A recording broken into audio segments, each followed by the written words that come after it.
Respiratory system. Percussion. Introduction.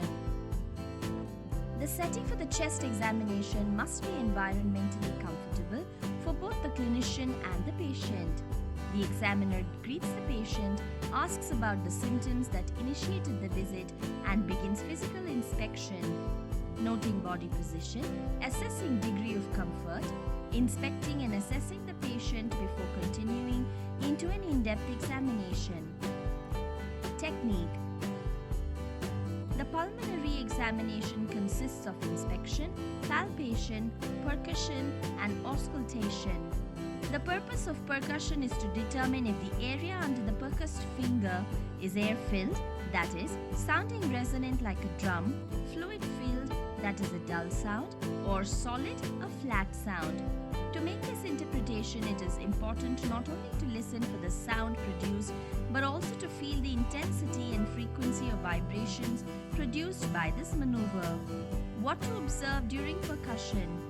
Dull note, resonant note, diaphragmatic excursion. Procedure. Introduce yourself and confirm the patient's identity. Explain what is going to take place and ask for consent. Make sure your palm is warm before percussing any patient. Ask the patient to lie supine. Place the left middle finger, fleximeter finger, on the area to be percussed. The back of its middle phalanx is then struck with the tip of the right middle finger, percussing finger. Make sure that the percussing movement originates at the wrist and not at the elbow. Percuss over each intercostal space on the anterior, lateral, and posterior chest wall in such a way that the long axis of the percussed finger is roughly parallel to the ribs. Compare one side to the other. When percussing over the chest and back, move back and forth across the thorax in a systematic fashion, comparing one side of the body to the other. There are two sounds to listen for while percussing. Resonant sound, dull sound. Resonant sounds will be heard during percussion over the lungs till you reach the diaphragm.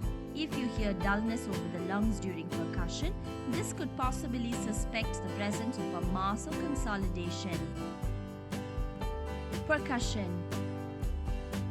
Ask the patient to sit upright with the back exposed and ask to take a deep breath and hold it.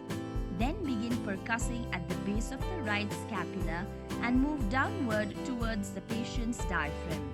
When you detect a change from resonance to dullness, you will have found your first anatomic landmark. Tell your patient to breathe and place a mark at this site before continuing to the next step. Now, ask your patient to exhale as much as possible and hold it.